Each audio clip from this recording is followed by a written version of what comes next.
Hello, everyone. So our speaker today is Julia Evans, and her talk is titled Spying on Your Programs. So please give her a warm welcome.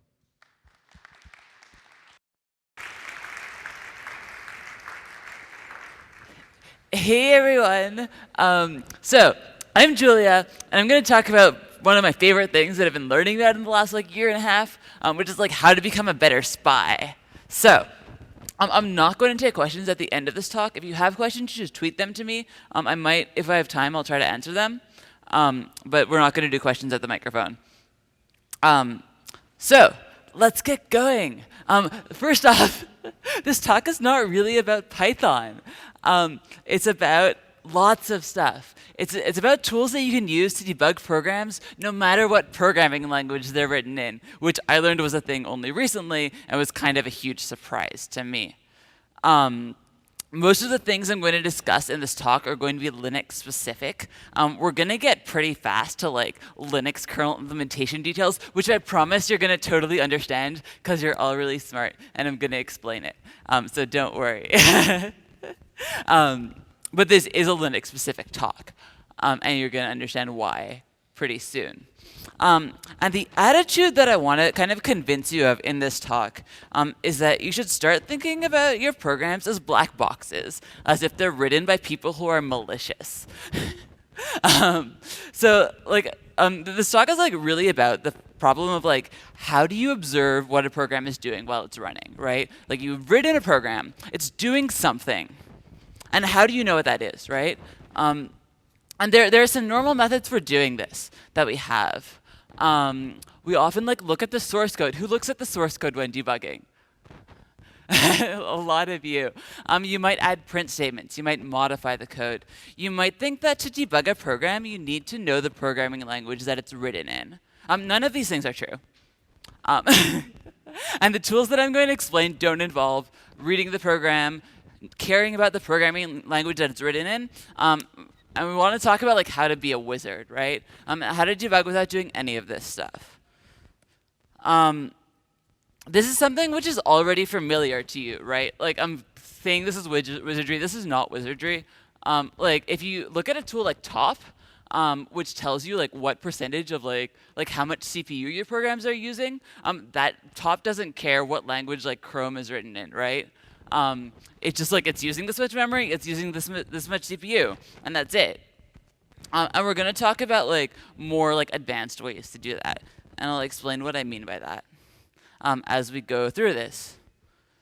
So here's how this is going to go. We're going to start off by talking about operating systems a little bit, and what's an operating system? How does it work? What do we need to know about them in order to become wizards? And then we're going to walk through 3 mysteries. The case of the missing configuration file, the case of the French website, and the case of the slow program. And they're all going to be really fun. And we're going to learn a few things about spying and how to become a spy.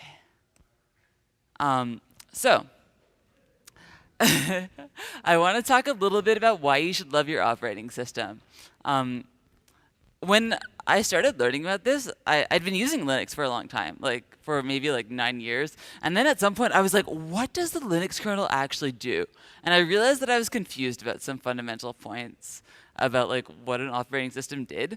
So I'm going to explain this, even though you all probably know more or less this stuff already. So let's say that you go to google.com, right? So the things that happen are, this is an interview question that I've gotten before, right? They're oh, what happens when you go to google.com? And it's well, first you press H or G on your keyboard. And when you press G on your keyboard, your kernel is okay, I know how to handle this, right? And it starts to run code to handle your keyboard driver, right? Also, when it starts to get google.com, it sends all the network packets, right? Your whole network stack, TCP/IP, is inside your operating system, and your operating system knows how to do all that. This means that when you write network code, you do not have to implement fundamental network protocols every time, which is a big deal, because I tried it and it's really hard. If you want to write files to disk, your operating system needs to know about, for example, how like your hard drive works and like how to communicate bytes to your hard drive and how to be like, I need you to write these bytes to like this part of the drive. And it also needs to know like, given a bunch of bytes on your hard drive, like how are those organized into files, right? And this is all this stuff that you never have to worry about as a programmer. And the reason you don't have to worry about it is because your operating system knows how to do it. It allocates memory. It'll like communicate with the graphics card. If like Chrome runs out of memory, it'll be like, yo, Chrome, like, and it'll start swapping to disk, right? If it really runs out of memory, it'll kill it. So it does all kinds of like amazing stuff for you. And this is going to be really important to know in a minute, that the operating system does all this. So how do you call operating system code, right? This was something I didn't understand until like last year. So there's this, like if you write something to disk, we've established that the operating system writes stuff to disk. But like, how does it do that? And the answer is system calls, which are the best and my favorite. And we're going to get there. So system calls are the way that you communicate with your operating system. You're like, yo, I need you to write this file. Like, please help. And it's like, OK, I got it. Like, don't worry. And like, basically, almost all of the communication with your hardware that you do happens through system calls. And it like doesn't matter if you're writing Python, if you're writing C, if you're writing like intercal. No matter what, like when you're writing to a file, you're using system calls. You don't have a choice. So this is like the interface to your operating system. You use it to open files. You start programs. You change file permissions. So we've learned, we are now like operating systems experts. You no longer need to take an OS class. We know that does stuff, and your programs tell it what to do using system calls. You're done. So how can we use this knowledge to debug our programs, right? And the idea is that we're going to like ask our operating system what's up with our programs instead of like asking our programs what's up with our programs, because we don't trust our programs. Our programs are written by like ourselves in the past who was like wrong. So let's do this. Who's ever run a program and not known where the configuration file was? Oh my God, that's like all of you. Amazing. Yeah, so this happens all the time. And I really hate reading documentation to try to figure out where the config file is, because I'll read Stack Overflow, and one person will say one thing, and someone else will say something else, and I'm like, no, I just want to know. Like, please just tell me. I want to know the answer. I don't want to have to read stuff. So here's a specific example of this. There's this question of like whether bash uses bash profile or bash rc when it starts. I kind of know the answer to this, but if you wanted to check it, there's a really, really simple way to check it. And this is by being a wizard, aka using a tool called STRACE. STRACE is basically my favorite thing in the world. And I'm going to tell you about it, and I wrote it. We're going to get there. So STRACE lets you be a wizard. And the way it lets you be a wizard is it traces system calls for you. So you run STRACE on a program, and it tells you every system call that it runs. So if it opens a file, it's like, hey, just letting you know the program opened that file. So you can use this to find out what your programs are doing while they're running, like in an authoritative way. So the way you strace is you run strace, and then you run the program that you want to run. What happens when you strace is you get something which looks like this, which is obviously not totally understandable. But I just wanted to show it to you to let you know that it's not like to not worry if you see something like this and you're like, what's going on? If you look at this and you're not at the back, you might see things like libvorbis, and you're like, oh, okay, whatever. Google Chrome is loading some like audio libraries, right? Like that's all I'm learning from this. So we want to answer this question of like, does bash use bash profile or bash rc? So what I did was I straced bash, and I was like, hey, just show me the open system calls. And I looked for all of them, and it was like, yeah, it opened bash rc, and it opened bash history. And those were the only things in my home directory that it opened. And so now I know, right? Like, I don't need to like read Stack Overflow. I don't need to ask a friend. I know what bash does. It opens bash RC and that's it. And like, I think when you run bash as a login shell, it opens bash profile. But that's what I did in that case. So bash RC1. There are a lot of other awesome system calls that I love to look at. There's write if like your program is writing to a file and you don't know what file it's writing to. That happens to me all the time. If you have like some kind of wrapper script that's running tons of programs, you can strace the execve system call, and it'll tell you what program is running and what all the command line flags are, which is the greatest. You can spy on networked data by using like receive from. You can see like what socket connections it's making, like if it's connecting to other services. This is pretty much the greatest. I wrote a zine about STRACE. Which I'm going to be giving out at the end of this talk. I have them in a box here. You should come get it from me because I really like STRACE a lot. And so I'm not going to go too much further into STRACE right now because you can get a zine from me about it. So the next topic I want to cover is the case of the French website. So this is something I manufactured. I made a website where you go to it in Chrome. I went to it in Chrome, and it's like, hey, welcome to PyCon, wow. And then I tried to get it from the command line, and it was like, bonjour, bienvenue à PyCon. And why is it in French, right? What happened? It's the same website, but it's giving it to me in 2 different languages. So when something is happening, like when a network thing is happening, what you can do is you can spy on the network packets themselves, right? And you can just look at exactly what's being sent and what's being received. And like these things are theoretically like deterministic. So if you see exactly what's being sent and what comes back, then you can debug the problem, which is the greatest. So we're going to spy on the network to figure out what's going on here. This is a pretty simple example, but you can do a lot more complicated stuff. So if you look at this is too much stuff. But basically, I was like, just show me everything that's being sent on like port 5000. And I don't know if I can point to this, like probably not. But you can see that up there, the first part is like way more stuff that Chrome is sending, and curl is sending way less stuff. Like the headers it's sending are really different.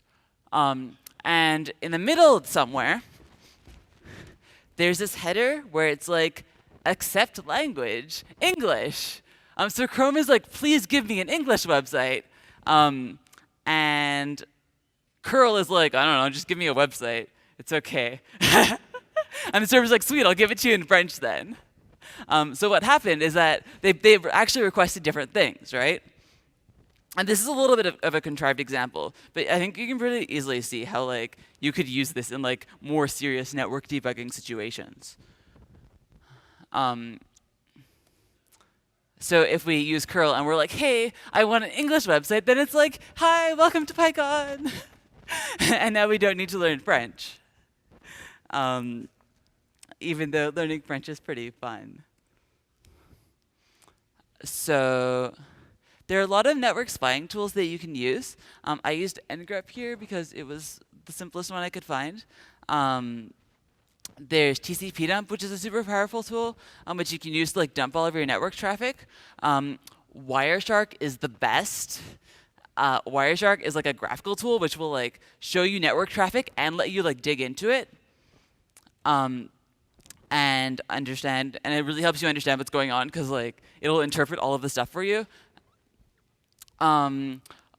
These first 3 tools that I mentioned only work with like non-encrypted traffic because the whole point of encrypted traffic is that you can't spy on it, right? Like, so if you're using spying tools to spy on your traffic, it's encrypted, it'll be like, bleh! And you're like, sweet, I can see that something is being sent, but that's like not that helpful to me. But if you're doing something on your own machine, you can use something called MITM proxy, man-in-the-middle proxy, where you basically man-in-the-middle yourself to see the unencrypted traffic. And like that's super useful.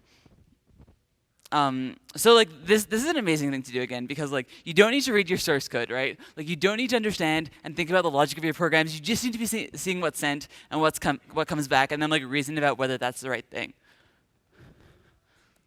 Now we're going to talk about my favorite part, the case of the slow program. Profiling using like systems tools is the most fun thing. I have 3 slow programs here.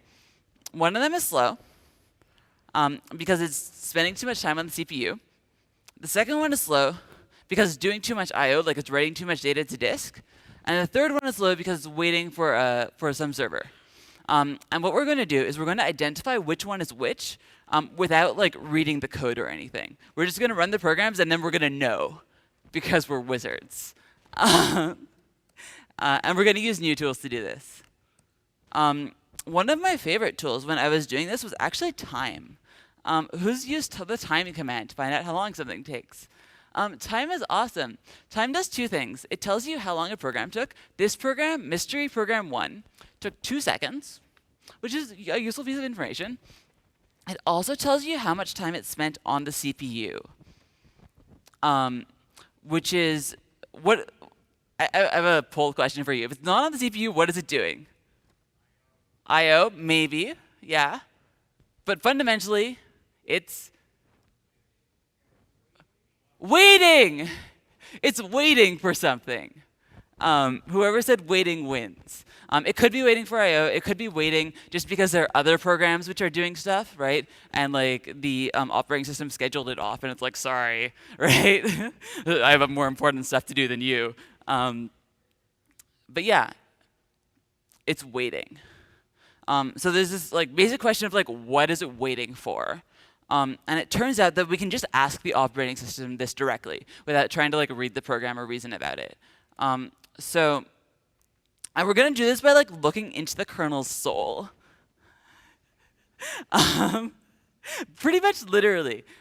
So this is a little bit of a lot of stuff. But basically what I did was I looked for the PID of this process. And I was like, hey, tell me what the kernel stack is right now. Like, what is it doing? And this is a little small maybe for you at the back, but what it says is sk wait data, TCP receive message, inet receive message, sys receive from. So what is this waiting for? Network. It says like TCP receive inet, and like I'm not a super expert at like understanding what these things mean, but I'm like, sounds like network to me, right? It's waiting for some kind of network stuff. I don't know. Which is way more than we knew before, right? Before we just knew that it was taking 2 seconds. And we didn't need to, and like this was a simple program, but if this were like a super complicated program, we can see that it would be like awesome, just know what it's doing. So we've won, right? Like we know everything. The server that I wrote does this.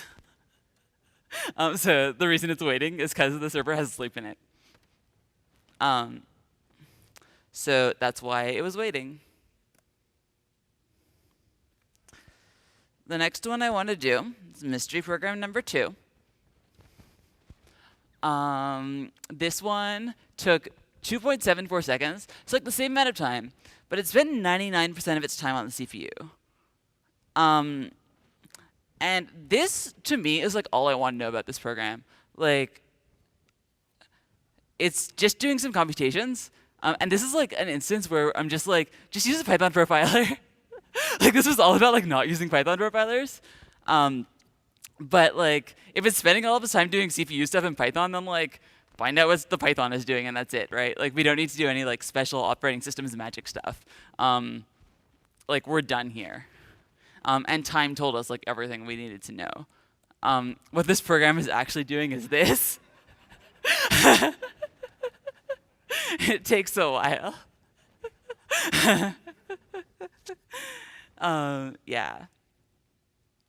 Mystery program number 3.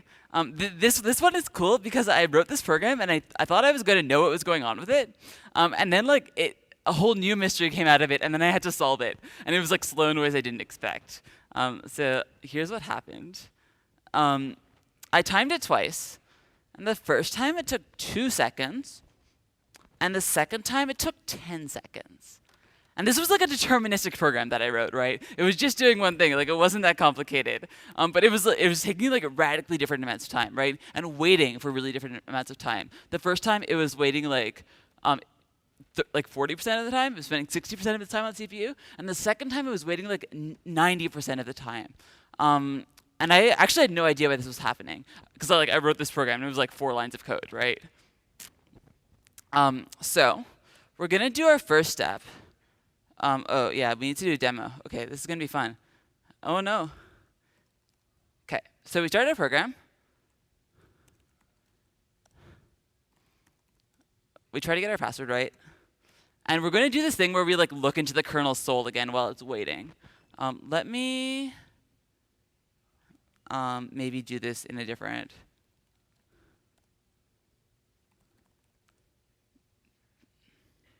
Boop, boop, boop. Will you work? Will you tell me what it's doing? Oh, the program is done. Okay, we need to start the program again. I spent a lot of time like doing this. Okay, so we have looked into the kernel soul, and we're saying some things like do wait, block write begin, ext4 mark I know dirty, block write. It's doing writes, right? Like, I don't totally understand what all of this means. I know ext4 is a file system, and I know that it's writing. That's it. So that's great. Like, it's writing stuff. But why is it taking such different amounts of time, right? Like, why doesn't it take the same amount of time every time? So I looked into this a bit. We can actually look at what the program does. Because at this point, like, it's still not obvious why it's slow. So it's just writing a whole bunch of stuff to a file. And it doesn't always take the same amount of time. So now we're going to use something called dstat, which I kind of love. So dstat is this really great program which just tells you how much stuff, it can tell you just how much stuff like your operating system is writing to disk right now. So I start writing dstat, and it's like, I don't know, I'm not really doing a lot, right? And I start this program. And then on the right, you're going to see dstat start to write a lot of data. So right now it's writing 19 megabytes, 42, 42. It's happening. Waiting. Did the program finish? So this is the worst. I hate everything. Let's do it again. This is what I love about live demos. Yeah, okay, sweet. The program stopped. Dstat is still showing you it's writing stuff, right? It's still writing. And now it's done. But it kept writing for like 5 seconds after the program finished. So this is like, the program thought it was done, but it wasn't really done. It was a lie. The program was lying. This is because the operating system loves us. And when it writes stuff, it wants it to be fast. And so what it does is it's like, hey, you wrote a whole bunch of stuff. Don't worry, I'll take care of it. And then it caches all of the things in memory, and then like your program finishes, and then it's like, all right, and then it actually writes all the stuff to disk afterwards. This is how writes work by default. You can also set them up to be like, hey, yo, like don't do writes until like finish your writes before telling me you're finished, which is something that like databases want to do because they actually want to know that like if the system crashes, that like there weren't a whole bunch of more writes that needed to happen. So what was happening before was that I would run the program, it would do some writes, right? And then I would run the program again, and it would be like, oh, I'm still writing stuff from the last time. And it like wouldn't be ready. So it would take way longer the second time, which is really awesome. Yeah. So we won. This was everything I had to say. So like, I hope that I've convinced you that treating your program as a black box is like awesome and super fun, and you get to be like, I am an operating systems kernel hacker wizard, right? There are a lot of really awesome tools that you can use to do this kind of work. A lot of them are like built into your computer. On Linux, you have like STRACE, you have things like dstat, right? /proc has a lot of amazing stuff in it, like the peering into your kernel soul stack thing we saw. On OS 10, you have tools like dtrace, which is amazing. If you learn about your operating system, you can do like so much more than you could before, and you can do it without like across any programming language, right? Like it doesn't matter if you switch from like Python to Perl. It's the greatest. I learned a lot of this stuff. If you like have a job and you want to learn awesome stuff, you can quit your job and go to the Recurse Center, which is somewhere where you can just like hang out and learn awesome things about programming. Like you can do whatever you want. This is the kind of thing that I did while I was there. That's all I have to say. I have a box of zines here about STRACE that I wrote. And if you would like one, I have a lot of them, and I would really like you to have one. That's all.